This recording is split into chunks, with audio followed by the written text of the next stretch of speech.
दुधाचा एक घोट ठरला अखेरचा अवघ्या 1 महिन्याच्या चिमुकल्याचा दुर्दैवी अंत.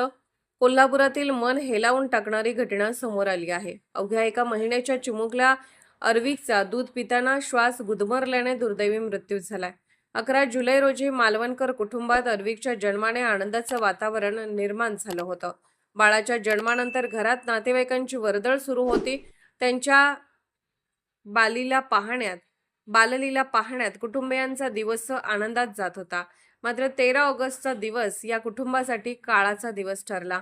गुरुवारी सकाळी सुमारे 11 वाजता आर्विकला दूध पाजत असताना अचानक त्याला ठसका लागला. दूध श्वासनलिकेत गेल्याने त्याचा श्वास गुदमरला आणि तो बेशुद्ध झाला. नातेवाईकांनी तातडीने त्याला खासगी रुग्णालयात दाखल करण्यासाठी धाव घेतली. मात्र डॉक्टरांनी तपासल्यानंतर उपचारापूर्वीच त्याचा मृत्यू झाल्याचे सांगितले. आर्विकचे वडील अमोल मालवणकर हे सॉफ्टवेअर इंजिनियर असून ते पत्नीसह पुण्यात वास्तव्यास आहेत.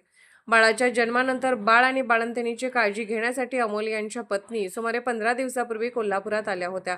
एका बाजूला चिमुकल्याच्या मृत्यूने कुटुंबावर दुःखाचा डोंगर कोसळला, तर दुसऱ्या बाजूला या घटनेनंतर पोलिसांच्या कार्यपद्धतीवरही प्रश्नचिन्ह निर्माण झालं. मृतदेह घेऊन नातेवाईक तब्बल 3 तास ताटकळत उभे राहिले असा आरोप आहे. सीपीआर रुग्णालयातील पोलिसांकडून करवीर पोलिसांना वेळेत माहिती देण्यात न आल्याने शवविच्छेदनाच्या प्रक्रियेला विलंब झाला. 1 महिन्याच्या चिमुकल्याचा असा दुर्दैवी अंत झाल्याने मालवणकर कुटुंबावर शोककळा पसरली आहे.